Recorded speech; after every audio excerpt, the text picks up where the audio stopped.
తండ్రి నా ప్రభు మా దేశం ప్రతి కాపాడండి, మా దేశం స్వస్థపరచండి, మా దేశాన్ని మీ రక్తంలో కడిగేయండి, మా దేశంలో ఉన్న ప్రతి ఒక్కరి నిజమైన దేవుడు యేసుక్రీస్తు లోకరక్షకులను తెలుసుకున్నట్టు నేను ప్రభు చూపించండి సహాయం చేయండి.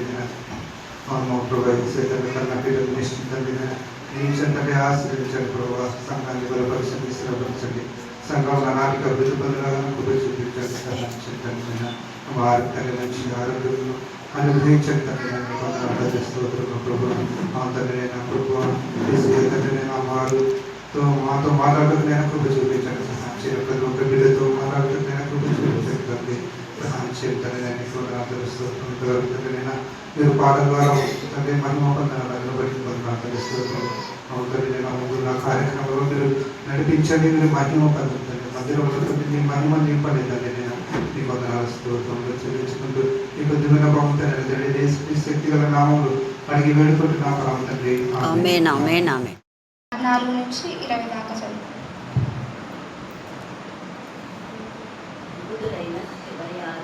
యూదుడైన సెవయ్యాను ఒక ప్రధాన యాజకుని కుమారులు 7 అలాగూ చేయుచుండిరి.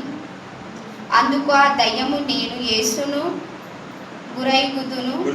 గుర్తెరుగుదును, పౌలునకు కూడా ఎరుగుదును గాని మీరెవరని అడగగా, ఆ దయ్యం పట్టిన వాడు ఎగిరి వాడి మీద పడి వారిలో 2 తొంగి చూసి లొంగదీసి గెలిచాను. అందుచేత వారు దిగంబరులై గాయములు తగిలి ఆ ఇంటి నుండి పారిపోయిరి. ఈ సంగతి ఎఫెస్సులో కాపురం ఉన్న సమస్తమైన యూదులకు గీస్తు దేశస్థులకు తెలియచెప్పినప్పుడు వారందరికీ భయము కలిగెను గనుక ప్రభువైన యేసు నామము గణపరచబడెను. విశ్వసించిన వారు అనేకులు వచ్చి తాము చేసిన వాటిని తెలియజేసి ఒప్పుకొనిరి. మరియు మాంత్రిక విద్య అభ్యసించిన వారు అనేకులు తమ పుస్తకములను తెచ్చి అందరి ఎదుట వాటిని కాల్చివేసిరి. వారు లెక్క చూడగా వాటి 70,000 వెండి రూపాయలు. ఇంత ప్రభావంతో ప్రభు వాక్యము ప్రజలపై వ్యాపించబడేది. దేవుని వాక్యం దీవించి ఆశీర్వదించును గాక. ఆమేన్ ఆమేన్. వాక్య భాగంలో ఉన్నటువంటి నా తండ్రి ప్రతి పదం యొక్క అర్థాన్ని మేము తెలుసుకోవడానికి మీ జ్ఞానం వివేకం దయచేయమని ప్రార్థిస్తున్నాం. వాక్యం వాక్యంతో మీరు మార్చండి. వాక్యం బయలు వెళ్ళిచినప్పుడే ఆత్మీయ మానసిక శారీరక రుగ్మత నుంచి విడిపించమని ప్రార్థిస్తున్నాం. వాక్యం ద్వారా స్వస్థపరచని, వాక్యం ద్వారా ధైర్యపరచని, వాక్యం ద్వారా బలపరచని, వాక్యం ద్వారా దుష్ట శక్తులు, దురాత్మల, ప్రేతాత్మల సంబంధించి విడిపించమని ప్రార్థిస్తున్నాం. దేవాని వాక్కు ఉదిగంతాలకు బయలు వెళ్ళేదిగా ఉన్నందుకు మేము స్తుతిస్తున్నాం. మీరు మాట ఇచ్చి మాట నెరవేర్చేదాడు మీ వాక్కు బయలుదేరుగా అది నిరుత్తరంగా వెనక్కు తిరిగి రాదని మేము లేఖన భాగంలో చూస్తున్నాం. శక్తివంతమైన మీ నామం బట్టి, మహిమగల నీ నామం బట్టి, అన్ని నామముల కంటే పై నామమైన నీ నామం బట్టి, ఉన్నతమైన నీ నామం బట్టి దాన్ని ఎంత స్తుతించా కూడా తక్కువే. దేవ అన్ని జన్లో మీరు అద్భుతకారం చేసే దేవుడు, మాంత్రిక శక్తులను మాత్రం లయపరచగల తండ్రిని. అందుకు మేము స్తుతిస్తున్న మాంత్రికులు, పూజారులు వాళ్ళ పుస్తకాలు, వాళ్ళ గ్రంథాలను కాల్చివేసి దేవాన్ని నువ్వు మహిమపరిచిన విధానం బట్టి మేము స్తుతిస్తున్నాం. ఈ రాత్రి వేళ వాక్యమైన ప్రతి బిడ్డ నా ప్రభా ఎంత మటుకు మార్పు ఉందో లేదో తెలుసుకునే జ్ఞానం కలిగించమని ప్రార్థిస్తున్నాం. మారు మనసు విషయమైన విధానంలో జీవితాలు దేవ నా ప్రభా నడవకపోతే, మారు మనసు విషయమైన విధానంలో జీవితాల్లో మలచకపోతే దేవ అది నిరుపయోగం అని నా తండ్రి గ్రహించగల జ్ఞానం కలిగించమని ప్రార్థిస్తున్నాం. నామకు వస్తే బాప్టిజం నుంచి, నామకు వస్తే సంఘంలోకి వెళ్ళటం వినటం నుంచి దేవ, నామకు వస్తే క్రైస్తవ జీవితం నుంచి, నా తన వేషధారణ జీవితం నుంచి నా ప్రభా నటించే జీవితం అంతా కూడా వేసినప్పుడు గర్తించమని ప్రార్థిస్తున్నాం. స్తోత్రం. యథార్థంగా నిజాయితీగా పరిశుద్ధంగా జీవించడానికి ప్రతి బిడ్డకు మీరు నేర్పించండి. దేవుని భయం, జ్ఞానం, వివేకం ప్రతి బిడ్డకు దయచేది కాక. దేవ మీకే స్తోత్రం, మీకే స్తోత్రం, మీకే స్తోత్రం, మీకే స్తోత్రం. డిఎస్సికి ప్రిపేర్ అవుతున్న బిడ్డలందరూ కూడా మెమరీ పోర్ట్ దయచేయమని ప్రార్థిస్తున్నాం. దేవ నా ప్రభా ఈ యొక్క ఆగస్టు 30th నా ప్రభా మెడికల్ పీజీ ఎంట్రన్స్ ఎగ్జామ్లో రాస్తున్న ప్రతి బిడ్డ నా తండ్రి మీ కరుణా పీఠంలో ఎత్తిపడుతున్నాం. కృప దయచేయండి, కృప దయచేయండి, కృప దయచేయండి, కృప దయచేయండి. దేవ డాక్టర్ బబ్జీని బట్టి, డాక్టర్ బ్లెస్సింగ్ బట్టి నా తండ్రి దేవ డాక్టర్ భావన వాళ్ళ తమ్ముడిని మీ కరుణా పీఠంలో ఎత్తిపడుతున్నాం. డాక్టర్ అజర్యాన్ని మీరు జ్ఞాపకం చేసుకుంటాను. ఇంకా చాలా మంది ఉన్నారు దేవా, మీ నామంలో బిడ్డలు రాయబోతుండగా మీ నామంలో ఘనమైన విషయాన్ని మీరు ఇచ్చినందుకు మేము స్తుతిస్తున్నాం. 3:30 రిపోర్టింగ్ టైము. నన్ను ఎగ్జామ్ 5కి స్టార్ట్ అయ్యి 6కి అయిపోయింది. అయిపోయిన తర్వాతకి ఇంకా మేము బయలుదేరుతున్నప్పుడు వర్షం వస్తుందన్నమాట ఫుల్. ఇంకా వర్షం వస్తున్నప్పుడు బైక్ మీద నేను మా నాన్న ఉన్నాను. దేవాని చిత్తం అయితే క్షేమంగా నేను ఇంటికి చేరి నీ సన్నిధికి వచ్చి నీ సన్నిధిలో సాక్ష్యం పెట్టాలనుకున్నా. దేవుడు క్షేమంగా మమ్మల్ని నడిపించారని నేను బట్టి దేవునికి మా గురించి నిత్యం ప్రార్థిస్తున్న అక్కకు కరుణాపీఠంలో ఉన్న ప్రతి ఒక్కరికి నా హృదయపూర్వకంగా చెల్లిస్తున్నాను. దేవుడు ఇచ్చిన సాక్ష్యం గురించి అయితే అలాంటి వ్యక్తులంతా కూడా వేషధారణ అని వాళ్ళు తెలుసుకుంటారు. తెలుసుకొని తర్వాత ఈ యొక్క 13వ అధ్యాయంలో కూడా గారడీ చేసేవాళ్ళు కూడా వీళ్ళంతా ఒక క్యాడర్ అనమాట. గారడీ చేసి ఉన్నవి లేనివి కల్పించి చెప్పేటటువంటి సోదె చెప్పేవాళ్ళు. అలాగే సోదె చెప్పేవాళ్ళు కానివ్వండి, లేదా ఆ పుస్తకం చూసి ఇలాగా ఉంది అని మాంత్రికులు తమ పుస్తకాలను చూపించి నీ జీవితం ఇలాగుంది, నీది ఇలాగుంది, అలాగుందని ఉన్నవి లేనివన్నీ చెప్తుంటారు అనమాట. పేరు బలం అని అంటుంటారు కదా. అలాగా వాళ్ళందరూ కూడా సిగ్గుపోతుంది అనమాట. ఎందుకు వాళ్ళకంత మరి దేవుని యొక్క శక్తి వాళ్ళలోకి ప్రభావితం అవుతుందంటే, అపోస్తులైన పౌలు దేవుని కోసమే సమర్పించుకొని తన యొక్క వాళ్ళనందరినీ కూడా విడిచిపెట్టి యూదులకు ఎన్నిసార్లు అవమానపరిచినా, ఎంత తిట్టినా, ఎంత కొట్టినా కూడా కంటిన్యూగా ప్రభుని ప్రకటిస్తూ ఉన్నాం. ఎక్కడా కాంప్రమైజ్ కావటం లేదు. ఇక్కడ మనం చూస్తే ఆ యొక్క 19వ అధ్యాయము 11వ విషయం చదవండి. మరియు దేవుడు పౌలు చేత విశేషమైన అద్భుతములను చేయించెను. చూడండి, విశేషం అంటే లెక్కించలేని అక్కడ అర్థం. విశేషమైన అద్భుతములను చేయించెను. అతని శరీరమునకు తగిలిన చేతి గుడ్డలైనను నడికట్లైనను రోగుల యొద్దకు తెచ్చినప్పుడు రోగములు వారిని విడిచెను, దయ్యములు కూడా వదిలి పోయెను. ఎంత గొప్ప శక్తి!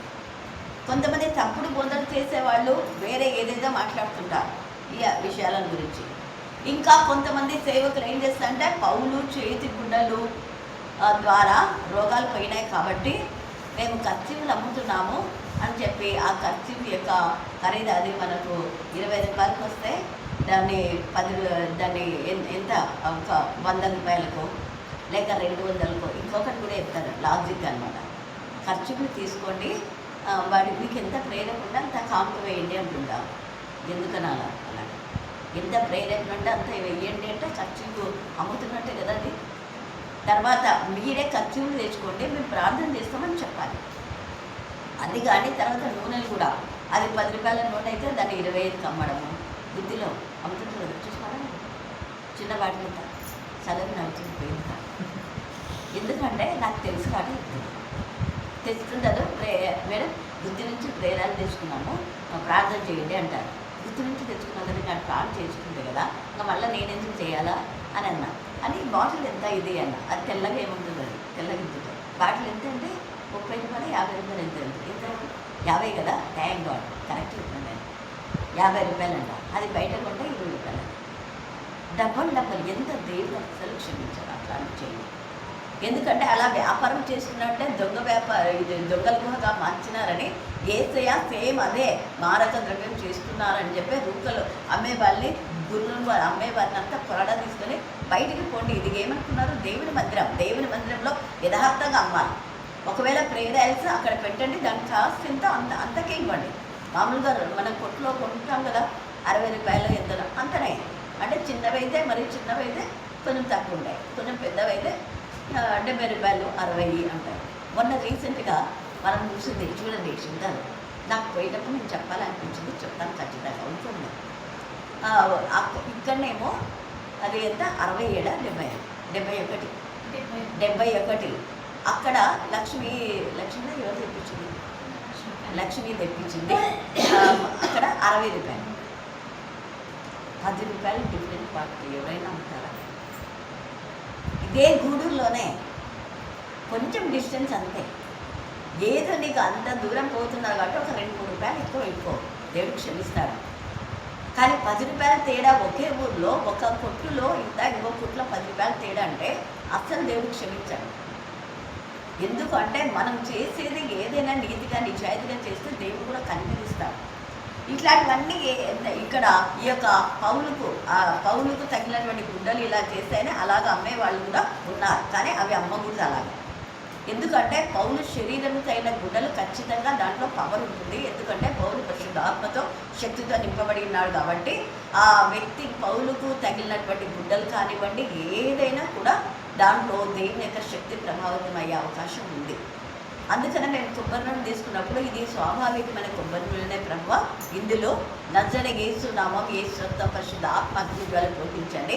ఇది నూనెనే కానీ మీరు నీటిని ద్రాక్షారసంగా మార్చారు కదా, రంగు రుచి వాసన లేని నీటికి మీరు ఏ విధానంలో రంగును రుచిని వాసన ఇచ్చారో ఈ కొబ్బరి నూనెలో కూడా క్రీస్తు రక్తంగా మార్చండి ప్రభువా. మీ నామంలో వాళ్ళు వాడుతున్నారు, మీ పరిశుద్ధాత్మ ద్వారా అద్భుత కార్యం చేయండి. అద్భుత కార్యం చేసిన పరిశుద్ధాత్మని, పరిశుద్ధాత్మ యేసు నామంలోనే అద్భుత కార్యం చేస్తారు. కాబట్టి మీరు ఈ యొక్క నూనెను క్రీస్తు రక్తంగా మీరు మారుస్తున్నారు అని ప్రార్థించినప్పుడు దేవుడు దాన్ని బ్లెస్ చేస్తారు. అంతేకాని మనం అమ్మేదాన్ని బట్టి కాదు. ఇక్కడ పౌలు యొక్క నమ్మకం ఇదే. కొంతమందికి ఇలాగ నమ్మకం ఉండి కొన్ని నాతో కూడా ప్రేయర్ చేయించుకున్నారు తెచ్చుకొని, అంతేగాని నా దగ్గర కొనలే, తెచ్చుకొని చేసినారు. కొన్నిసార్లు అంటే నాకు టైం ఉన్నప్పుడు అవైలబుల్గా ఉన్నప్పుడు కొబ్బరి నూనె కూడా ప్రేయర్ చేసి ఫ్రీగానే ఇచ్చేదాన్ని. ఒక అప్పట్లో 75 బాటిల్స్ ఫ్యామిలీకి ఒకటిలాగా ఇచ్చినాను. తర్వాత అయిపోయినాయి. పాపం కొంతమంది మొన్న ఎన్నికల్లో వాళ్ళు కూడా అడిగినారు, లేదమ్మా అయిపోయినాయి అని చెప్పి. ఎందుకు నేను మాట చెప్తున్నానంటే అంత నమ్మకం కొందరికి ఉంటుంది. ఈవెన్ అక్కమ్మక్క కూతురు ఆమె వచ్చినప్పుడు నేను ఈ వాక్యం చెప్పిన పౌలుది దాని గురించి. ఎంత నమ్మకం ఆ పాప ఇంటికి పోయి, అంటే ఇక్కడ వాక్యం విన్న వెంటనే కాదు, ఒక 2-3 నెలల తర్వాత అమ్మ అక్కని అడిగి, అక్క వాడలు ఏమైనా ఉంటుంది కదా, అంటే కిట్ అయిపోయినట్టు లూజ్ అయిపోయినట్టు ఎవరైనా యూజ్ చేసినట్టు పక్కన పెట్టింటారు కదా, అట్లాంటివి తీసుకోరా నాకు అక్క చెప్పి ఉంది.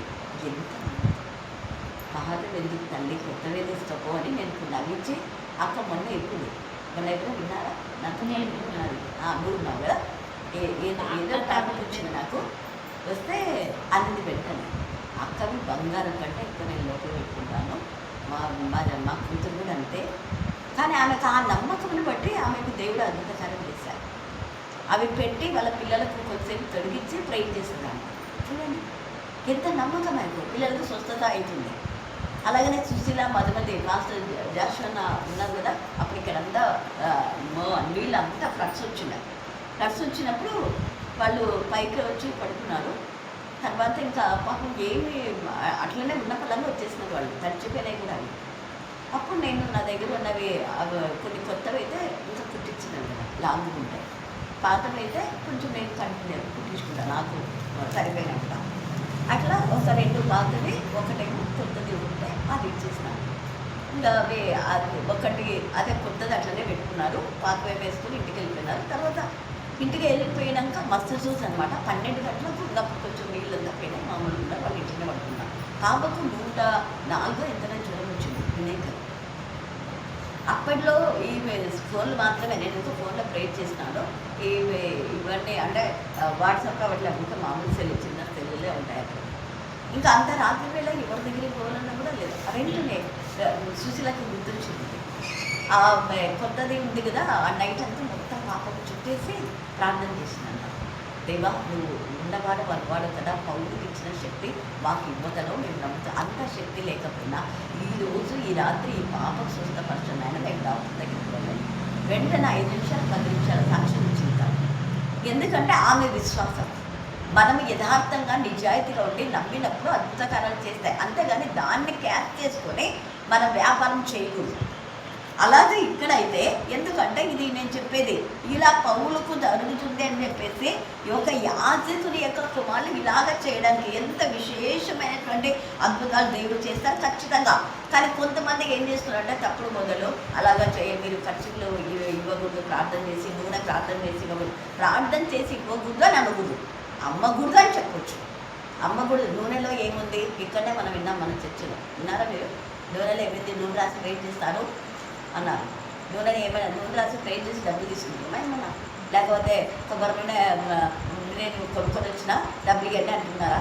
అంత అవివేకం ఉంటారు. నూనె రాసి ప్రార్థన చేయమని వాక్యంలోనే ఉంది. ఎందుకంటే ఎవరైనా వీళ్ళు రోగులుగా ఉన్నప్పుడు నూనె రాసి ప్రార్థన చేసినప్పుడు రోగములు వాటి దేవుళ్ళు వదిలి పోయేనా అని ఉంది. ఉందా లేదా? ఉంది. హల్లెలూయా, హల్లెలూయా. కాబట్టి ఈ వాక్యం ఇష్టానుసారంగా చేస్తుంటారు. ఇక్కడ యాజకుని యొక్క 7 కుమారులు కూడా ఏం చేస్తున్నారంటే చూడండి, అక్కడ 15వ వచనం చదవండి. 14 నుంచి 14. యూదుడైన స్కెవయ అను ఒక చూడండి ప్రధాన యాజకుడు బైబిల్లో ఆ మొదట పాత నిబంధన నుంచి కొత్త నిబంధన వరకు ఎవరు పురుగులు చీడపురుగులు అంటే ప్రధాన యాజకుడు. కొందరు మంచిగా ఉన్నారు, ఎక్కడ చూడ వీళ్ళ నుంచి అన్నీ వస్తున్నాయి. ఎక్కడన్నా గొడవలు సంఘాలు చెడిపోవడానికి బాగుపడ్డారు అంతా వీళ్ళే, 2 వీళ్ళే. యాజకుని యొక్క కుమారులు అంటారు చూడండి, వేరే వాళ్ళు చేస్తే వీళ్ళు గద్దించాలి, అలా చేయకూడదు అని. కానీ యాజకుని కుమారులే గర్వంతో అహంకారంతో మేము యాజకులము ఏమైనా చేస్తే చెల్లుతుందిలే అని అనుకొని ఏం చేస్తున్నారు చూడండి. 7 ఒక్క కాదంట, ఎంతమంది? 7 కుమారులు అంట. అలాగూ చేయించు ఉండి, ఎలాగూ అంటే పౌలు ప్రకటించు యేసు తోడు. వాళ్ళు ఏమంటున్నారు చూడండి, పౌలు ప్రకటించు యేసు తోడు అన్నారు. అంటే వాళ్ళకి యేసే నామములో విశ్వాసం లేదు. పౌలు చేస్తున్నాడు కాబట్టి మేము చేస్తున్నాం, ఇమిటేట్ చేయకూడదు. అందుకని వాళ్ళు చెప్పిన మాట చూడండి ఇక్కడ ఎంత ఇదిగా ఉందో. వాళ్ళు వాళ్ళంతా కూడా పౌలు ప్రకటించు యేసు తోడు. ఇక్కడ చూడండి ఎంత చక్కగా పౌలు ప్రకటించు 13వ వచనంలో యేసు తోడు మిమ్మల్ని ఉచ్చారణ చేయుచున్నామన్న మాట చెప్పి దయ్యంలో పట్టిన వారి మీద ప్రభు అయిన యేసు నామమును ఉచ్చరించుటకు పూనుకొని. ఎంత నీచమైన పని! యేసే నామంలో విశ్వాసం లేకుండా ఇమిటేట్ చేసి యేసు నామంలో మేము ప్రార్థన చేస్తామంటే దేవుడు ఉగ్రత వస్తారు. ఊసరాలు వాళ్ళు ఎవరో చేసినట్లే మేము కూడా ప్రవచిస్తామని తప్పుడు ప్రవచనాలు చెప్పి మీ ఇంట్లో ఏముంది, దయ్యాలు ఉన్నాయి, 3 రోజులు ప్రార్థన పెట్టండి, 2 ఇవ్వండి, 3 రోజులు భోజనాలు పెట్టండి అని అంటే ఇదంతా సోది. యేసయ్య ఎక్కడ చెప్పాలి? ఉపవాసం ప్రార్థన చేయండి, మీ ఇంట్లో భోజనాలు పెట్టండి అని ఎక్కడ చెప్పాలి? వాళ్ళకి ప్రేరేపు ఉంటే వాళ్ళు చేస్తారు, అంతేగాని 2,000 3,000 ఎక్కడ లేదు అక్కడ. ఇక్కడ వీళ్ళు ఇలాగే చేస్తే వీళ్ళ బతుకులాగానే అయిపోతుంది. ఈ రాత్రి మనం ఇది గమనించాలి. ఎవరైతే సేవకులైనటువంటి వాళ్ళు ఇమిటేట్ చేస్తున్నారో, పౌలు చేశారు కాబట్టి మేము చేద్దాం, పేతురు చేసినాడు మేము చేద్దాం అనకూడదు అలా. దేవా నువ్వు నన్ను ఏ పరిధిలో ఉంచుతావో ఆ పరిధిలో ఉంచి ఎలా వాడుకోవాలో అలా వాడుకుంటున్నావా? పౌలు పరిచర్యకు పౌలు పరిచర్యనే. పౌలు పరిచర్య ఏంటి అంటే అతను డేరాలు కుట్టాడు, ఒకరిపైన ఆధారపడాడు, పని చేస్తూ మరి దేవుని పని చేస్తాడు, దేవుని పని చేస్తాడు. పేతురు అలా కాదు. పేతురు అంతా full time ministry. Full time మినిస్ట్రీలో కొంతమంది దేవుడు ఇన్వైట్ చేస్తాడు, పార్ట్ టైం మినిస్ట్రీలో ఇన్వైట్ చేస్తాడు. Brother Dinakaran part time ministry, full time ministry కాదు. నేను కూడా part time ministry, full time ministry కాదు. మా రూబెనన్నా ఫుల్ టైం మినిస్ట్రీ. ఉద్యోగం వచ్చినా కూడా సర్టిఫికేట్ చేసి ఫుల్ టైం వెళ్ళిపోయినా, అది దేవుని చిత్తం. కానీ ఫుల్ టైం మినిస్ట్రీ చేస్తున్నారు కాబట్టి ఎక్కువ ఆత్మలు రక్షింపబడినాయంటే చాలామంది ఫుల్ టైం మినిస్ట్రీ చేసే వాళ్ళలో 5 మంది ఆత్మలు కూడా రక్షించబడింది. మొత్తం వాళ్ళ లైఫ్లో అంతట్లో చూస్తే 10 మంది కూడా రక్షణలోకి వచ్చిన్నారు 30 ఏళ్ళ సర్వీస్లో. అదే పార్ట్ టైం చేసే వాళ్ళకు సంవత్సరంలో 5 మందో 10 మందో ఆత్మలు రక్షణ పొందుతూనే ఉంటారు. ఈరోజు ఒకరు అన్నారన్నమాట, హల్లెలూయా హల్లెలూయా. కారణం ఏంటి అంటే వాళ్ళు దేవుని పైన ఆధారపడుతున్నారు. కానీ మన బలం మన శక్తి, నేను ఫుల్ టైం మినిస్ట్రీ చేస్తున్నాను కాబట్టి ఏమైనా జరుగుతుందని దాన్ని అహంకారం అంటారు. కొమ్మి ఎత్తగడికి పొగరు పట్టిన మాటలు మాట్లాడదు. నేను ట్రైనింగ్ చేస్తున్నాను కాబట్టి నేనే ఇది చేయాలి ఎక్కర్లేదు వాక్యం. మళ్ళీ వీళ్ళందరూ కూడా ఏసఐ దగ్గర ఉన్నారు కానీ సర్టిఫికేట్ ఏం లేదు. అయితే ఏసఐ బ్యాప్టిజం తీయలేదు, ఎవరికో ఒక్కరికి ఇద్దరికి ఇచ్చినాడు, శిష్యులే బ్యాప్టిజం ఇచ్చినాడు. ఉంది వాక్యం. హల్లెలూయా హల్లెలూయా. అందుకే ఇక్కడ వీళ్ళు స్కెవ అయినటువంటి వీళ్ళు అలా చేస్తూ ఉంటే దయ్యాలకు అర్థమైపోతుంది మనమంటే ఏంటో. దయ్యాలే సాక్ష్యం ఇస్తాయి, ఎవరు సాక్ష్యమే అవసరంలా. గూడూరులో ఎంతమంది దయ్యాలు ఏం మాట్లాడినాయో నేను వీడియో తీసి కూడా చూపించాను. అప్పుడైతే రికార్డింగ్ చేసేదాన్ని. అన్నపూర్ణ జయంతి వాళ్ళంతా వాళ్ళ టీచర్ వాళ్ళ సార్లకు కూడా పోయి వినిపించినాను. బండిరాజు వాళ్ళ అమ్మ మాట్లాడిన మాటలు, ఇంకా కొంతమంది వసంతమ్మ టీచర్ చర్చి దగ్గర ఉంది కదా ఆపోజిట్, ఆ పెద్ద వెయిట్ ఉంది చూడండి, ఇంటి చర్చికి ఆపోజిట్ ఉంది. ఆమెకు ఉండే, అవి ఇప్పుడు ఉందో లేదో తెలియదు నాకు. ఆ భయంకరమైన అవి మాట్లాడే మాటలు. ఇక్కడ వీళ్ళు ఏం చేస్తున్నారంటే అంటున్నారు కదా, యేసయ్య మాకు తెలుసు, ఇంకెవరు తెలుసు? పౌలు తెలుసు. కానీ దయ్యాలకు యేసు ప్రభు తెలిసింది, దయ్యాలకు పౌలు తెలిసింది. ఎవరు తెలియదంట? స్కెవాయ అనే మాట. ఎవరు అసలు వెంటనే దానికి తెలుసు అనే మాటలో ఇన్నర్ మీనింగ్ ఏంటంటే, మేము యేసు ప్రభుకు భయపడతాము, యేసు ప్రభును పోలి ఉన్న పౌలుకు భయపడతాం. దేవుని ఎందుకు భయభక్తులు పెట్టడానికి మేము భయపడతాం, కానీ నీలాంటి కంత్రి వాళ్ళకు కాదు, కంచెరగాండలకు కాదు అన్నట్టుంది. అందుకనే నువ్వెవరని ఎంత బాగా ఎగిరి అక్కడ చూడండి, దయ్యము ఏమంటుందంటే పౌలును కూడా ఎరుగుదు, కానీ మీరెవరని అడగగా ఆ దయ్యం పట్టిన వాడు ఎగిరి వారి మీద పడి వారిలో ఇద్దరిని లొంగదీసి గెలిచారు. అందుచేత వారు దిగంబరులై గాయం తగిలి ఇంటి నుండి పారిపోతున్నారు. పారిపోతుంటే ఇక్కడ జరిగిన విశేషం ఏంటంటే, వీళ్ళు ఇంట్లో నుంచి పారిపోతున్నారు. అందరూ ఏమి అట్లా పారిపోతున్నారు, అట్లా పరుగు పెడుతున్నారు అంటే అప్పుడు ఏమంటారు, వీళ్ళు దయ్యాలను వెళ్ళగొట్టడానికి పోతే ఆ దయ్యం ఇలా చేసింది, అపోస్తలుడైన పౌలు చేసినట్టు వీళ్ళు చేయాలనుకున్నారు. కానీ దయ్యం ఇలాగా అనింది, పౌలు తెలుసు నాకు, యేసు తెలుసు అన్నారు. అందుకని వీళ్ళు ఇలాగ వచ్చినట్టే అంత మొత్తం ఊరంతా తెలిసిపోతుంది కదా, షాక్ అయిపోయింది. మాంత్రిక విద్య తెలుసుకున్న వాళ్ళంతా ఇంత పవర్ ఉందా యేసయ్య నామంలో, పౌలు ఇంత పవర్. అక్కడ ఆ పైన కూడా అనేక మంది మంత్రికులలో కొంతమంది కూడా పౌలు ప్రకటించి యేసు తోడు మిమ్మల్ని ఉచ్చారణ చేయించున్నామన్నమాట కొంతమంది కూడా అన్నారు. వాళ్ళకు కూడా ఇదే జరిగింది ఖచ్చితంగా. అయితే మిగతా మాంత్రికులంతా వాళ్ళ గ్రంథాలు, వాళ్ళ పుస్తకాలు, వాళ్ళ మాంత్రిక విద్య అంతా తెచ్చి కాల్చి పడేస్తారు. అంతగా ప్రభావమైంది యేసయ్య వాక్యం. వాక్యంలో ఉన్న శక్తిని గ్రహించాలి, అంతేగాని మూక వాక్యంలో ఉన్న శక్తిని గ్రహించకుండా, వాక్యానుసారంగా జీవించకుండా, వాక్యం విని వాక్యం చదివి వాక్యం చెప్తే ప్రయత్నం ఏమిటో దిగు ఇట్లాంటి బతుకులైంది. వాక్యం వినాలా, వాక్యం చదవాలా, ధ్యానం చేయాలా, గ్రహించాలా, ఆ ప్రకారం నడవాలా, అప్పుడు ప్రకటించాలి. అప్పుడు మన జీవితంలో బ్లెస్సింగ్స్ వస్తాయి, వెంటనే వస్తాయి. ఎందుకంటే మార్కు సువార్త 16వ అధ్యాయం 17-20 చదవండి. మార్కు సువార్త 16వ అధ్యాయం 17-20. నమ్మిన వారి వల్ల ఏమైపోయిందా? అంటే వీళ్ళకి నమ్మకమే లేదు, యేసయ్య నామంలో నమ్మకుండా అంటున్నారు. మనం కూడా యేసయ్య నామంలో నమ్మకం లేకుండా నేను క్రైస్తవుని కొట్టి మాటలు చెప్పుకుంటే వేస్ట్ అని. నమ్మిన వారి వల్ల ఈ సూచక్రియలు కనపడ ఏమనగా నా నామమున, యేసు నామమున దయ్యంలో వెళ్ళగొట్టారు. మళ్ళీ వీళ్ళు వెళ్ళగొట్టలే, ఆ దయ్యమే వీళ్ళని వెళ్ళగొట్టారు, దయ్యమే వీళ్ళని పారగొట్టింది. చూడండి, దయ్యానికి ప్రధాన యాజకుని యొక్క కుమారులు ఎంత అవమానం, ఎంత సిగ్గు చేయడం. దయ్యాలకు భయపడి పారిపోతున్న ప్రధాన యాజకుని పిల్లలు అంటే ఎంత అవమానం యాజకునికి. యాజకులైన వాళ్ళు దయ్యపడిన వాళ్ళు వస్తే వాళ్ళని బాగు చేయాలి, వాళ్ళ కోసం ప్రార్థన చేయాలా, కానీ వీళ్ళే పారిపోతున్నారు. అందుకని ఇక్కడ అంటాడా తర్వాత కొత్త భాషలు మాట్లాడుతుంటే మనలో ఈ భాషలు లేవు, అవి లేవు, ఇవి లేవు అంటున్నారు. ఈ డాక్టర్ నోవహ్ కూడా ఒప్పుకోడు, వీటికి కొన్ని తప్పులు మొదలు చెప్తాడు ఆయన. డాక్టర్ నోవహ్ పరిశుద్ధాత్మ గురించి రాంగ్ ఇది ఇస్తాడు. ఈ భాషల గురించి ఆయన చెప్పిండు. ఎందుకు మాట్లాడాలి, ఎక్కడున్నాయి భాషలు, ఏం లేవు, అప్పుడు మాట్లాడినారు అంటే తర్వాత మీకు మీ పిల్లలకి అన్నది కదా ఆయన చదివినాడు లేదు ఆయన. మళ్ళీ ప్రవక్తలు ఎక్కడున్నారు, ప్రవక్తలు పెట్టుకోకూడదు అంటే అది మంచిదే, ప్రవక్తలను పెట్టుకోకూడదు, అంతవరకు బాగుంది. కొత్త నిబంధన ప్రవక్తలు లేరు, ఎక్కడున్నారు చూపించండి అన్నారు. అన్న ప్రవక్తి కదా, అవునా కదా, కొత్త నిబంధనే కదా. యేసు ప్రభుల వారికి ప్రవచనం చెప్పింది కదా, సుమియన ప్రవక్తనే కదా. మళ్ళీ వీళ్ళందరూ ఏమైనారు, ప్రవక్తలే కదా. తర్వాత మీరు మీ పిల్లలకు ప్రవచిస్తారని పరిశుద్ధాత్మక శక్తి నింపబడినప్పుడు అపోస్తుల కార్యము 2వ అధ్యాయంలో మీరు మీ తదనంతరం మీ పిల్లలు ప్రవచిస్తారు, మీ కుమారులు ప్రవచిస్తారు, కుమార్తెలు ప్రవచిస్తారు. ఇంత తేటగా ఉంటే బ్రదర్ చర్చి వాళ్ళు ఒప్పుకోరు. ఆయన బ్రదర్ చర్చి, ఆయన బ్రదర్ చర్చి వాళ్ళకి ఇంకా అంతే, ఇంకా వాళ్ళు దాంట్లోనే ఉంటారు, మళ్ళీ బయటకు రాని. చూడండి, అవును కదా, నిజంగా ఇక్కడ ఉంది కదా, మనం దేవా మమ్మల్ని ఆత్మతో నింపు, నీకు రాకపోతే అందరికి రానంట లెక్క ఏమన్నా. చూడండి, మళ్ళీ మా వాక్యం బాగా వివరిస్తాడు. నో బ్రదర్ బాగానే ఉంటాడు, కానీ ఈ కొన్ని విషయాలకు ఇలాగా. తర్వాత చూడండి, చదవండి.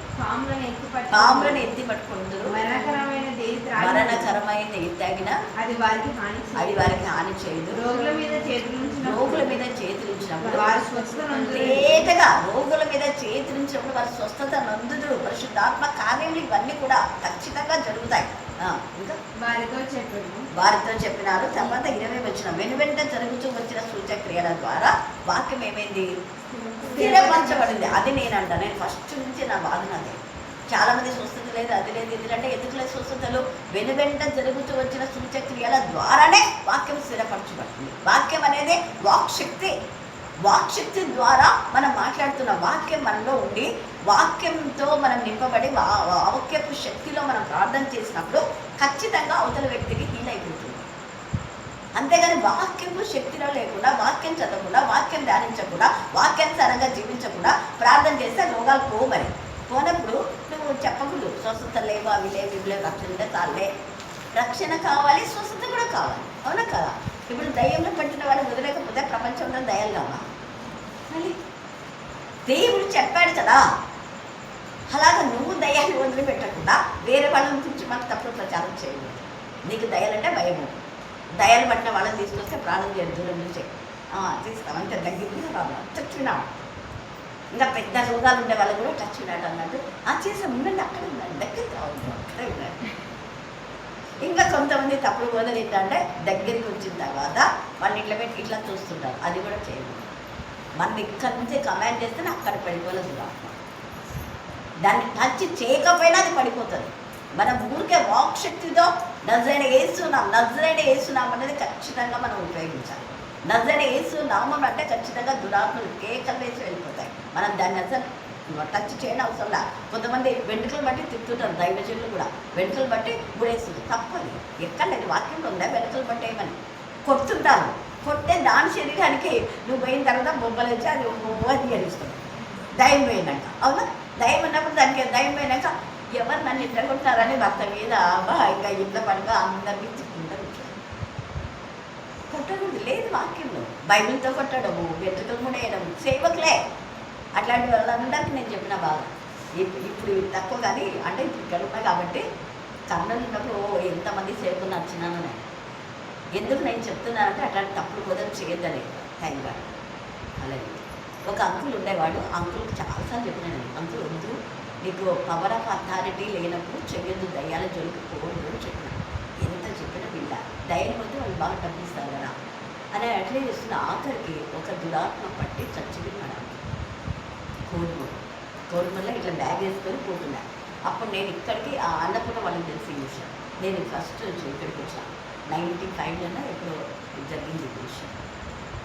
ఇక్కడికి కూడా వచ్చిండే అర్చన, ఇక్కడికి కూడా వచ్చిండే నాయన పంపించాడమ్మా సల్లూరు మీద దిగుడు అలా సల్లూరు దగ్గర దిగురా ఎట్లుందో చూసా అని చెప్పినాడంటే కొంచెం పండుగ అవుతారు కాబట్టి చెప్పిండాలి అనుకో. నేను సరే అంటే బాగున్నాం కానీ నువ్వు మాత్రం అప్పుడు చేస్తున్నావా చేయొద్దనుకుని చెప్పినాను. బంగారుపేట చూస్తామండే అలా చేయొద్దు అనుకున్నావు. చాలా మీకు తెలియదు దయ్యాల గురించి.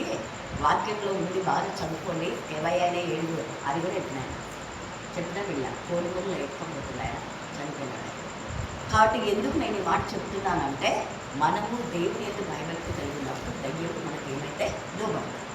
తర్వాత ఇంకొకటి చూడండి, ఎఫెసీయులకు రాసిన పత్రిక ఇంతగా వాక్యం ప్రభావితం అయిపోతుంది కాబట్టి మనం కూడా ఏం చేయాలంటే యేసు ప్రభు యొక్క ప్రేమ ఎంత శక్తివంతమైంది, ఆయన ప్రేమ యొక్క ఎత్తు లోతు నిడివి మనం తెలుసుకోవాలి. ఎఫెసీయులకు రాసిన పత్రిక 3వ అధ్యాయము 5వ వచనం చదవండి. 3:5. ఈ మర్మం ఇప్పుడు ఇది మర్మం అంట. మర్మం అనేది నిజంగా మర్మమే. ఈ మర్మం ఇప్పుడు ఆత్మ మూలంగా దేవుని పరిశుద్ధులకు అపోస్తులకు చూడండి. ఈడ ఏముంది?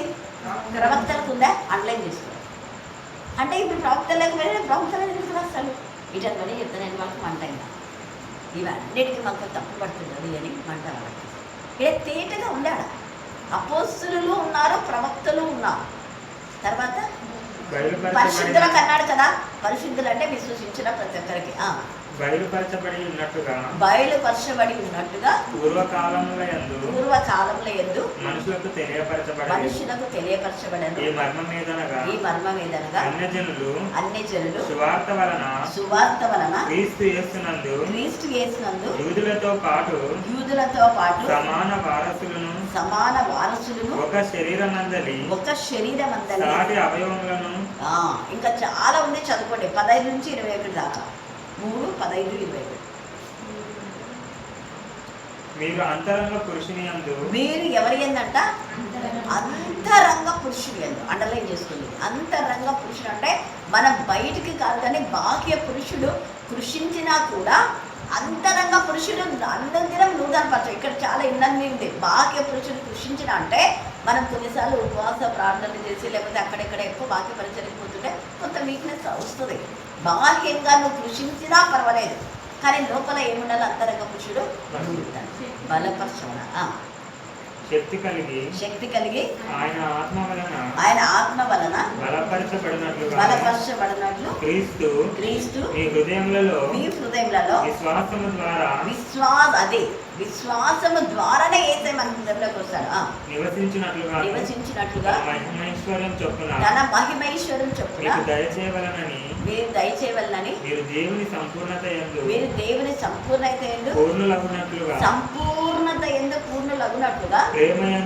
దేవుని యందు ప్రేమ యందు ఇక్కడ యేసు ప్రభు యొక్క ప్రేమలో వేరు పారి ఒకటి. రెండవది యేసే ప్రేమ యొక్క ఎత్తు, యేసే ప్రేమ యొక్క లోతు, యేసు ప్రేమ యొక్క నిలువు ఏమో తెలుసుకోవాలి. ఎంత తేలిగా ఎత్తు అంటే ఆయన ఆకాశం నుంచి ఎక్కడికి వచ్చినాడు? యేసే ఆకాశం నుంచి ఎక్కడికి వచ్చినాడు? ఇంకా హల్లెలూయా. ఇంకా కరెక్ట్.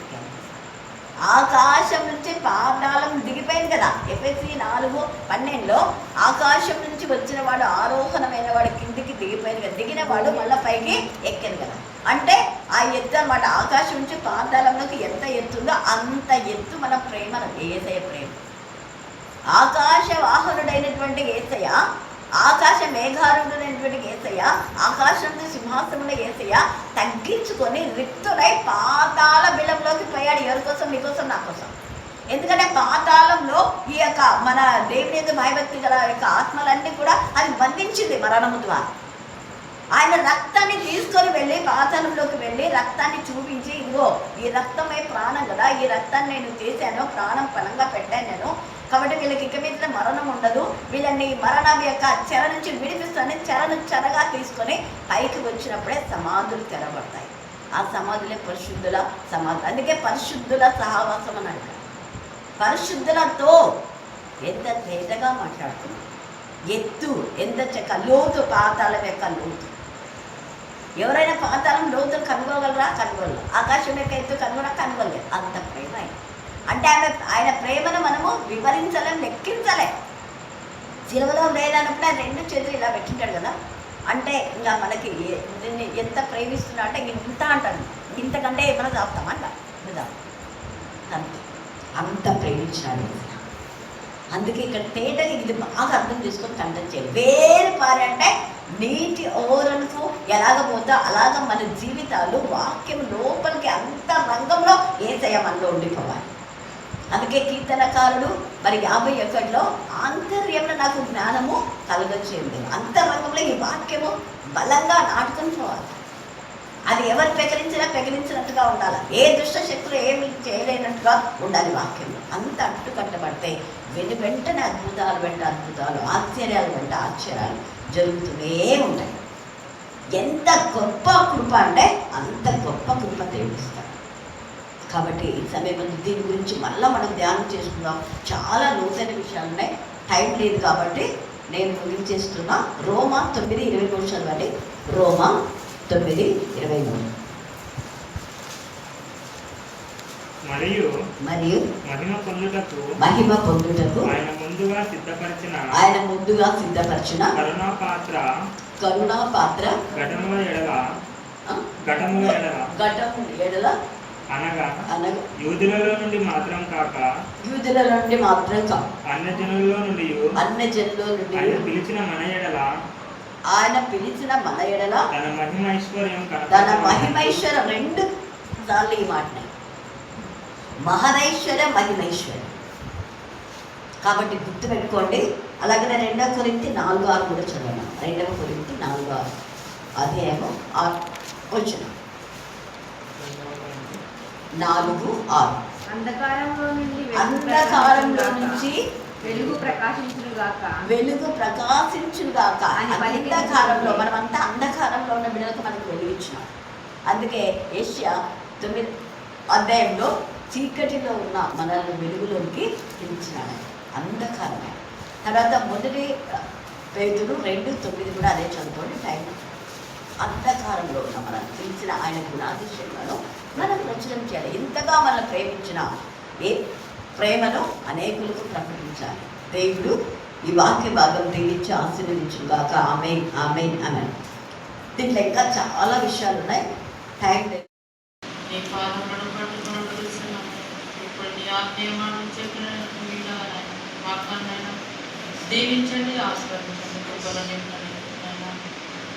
నా ప్రభు, ఇక్కడ వచ్చిన ప్రతి బిడ్డని ఆత్మతోని శక్తితోని పరిశుద్ధాత్మతో నింపండి. ప్రాధాన్యమైన పడిన ప్రతి ఒక్క ఆత్మతో మీరే నింపండి, సహాయం చేయండి. నీ ఆత్మీయ మాట విన్న ప్రతి ఒక్కరిని ఆయన దీవించండి, ఆశీర్వదించండి.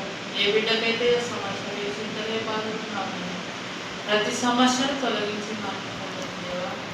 ఆయన ఈ రాత్రి ముగించుకొని నేను ఇచ్చిన వాళ్ళకి వెళుతున్నాను. ఆయన ప్రతి ఒక్క ఆత్మతో మీరే మాట్లాడండి, కనుక్కున్నాను దేవా. రేపు నైనా ఉదయకాలపు ఆరాధన జరుగుతున్నాను. ఆయన ప్రతి బిడ్డతో మీరే మాట్లాడుతున్నాను. ఈ ఆగస్టు మాసంలో ఇప్పుడు మనసు అయా మీ చిత్తానుసారంగా మీ వర్షాలను కుమ్మరించండి, సహాయం చేయండి. నేలకు ఎంత అవసరమో నా ప్రభు మొలకలు మాడిపోవచ్చున్నాను. మీ కృపతో దేవుడిని సహాయం చేయాలి. ప్రతి రైతుని జ్ఞాపకం చేసుకున్నట్టు సహాయం చేయండి. మీ పాదములకు వందనాలు, కృతజ్ఞతలు, స్తుతులు, స్తోత్రములు చెల్లిస్తున్నామయ్యా. ఈ రాత్రికాల సమయంలోనైనా మీరే మాట్లాడమని నిలుచున్నామయ్యా. అంధకాల శివశక్తులను బంధించండి, పాత్రతో ఈ రాత్రి తీయడంతో ప్రతి ఆత్మనైనా యేసు పరిశుద్ధ నామమున ప్రార్థించి జరిపెట్టున్నాం. పరలోకపు తండ్రి. ఆమేన్.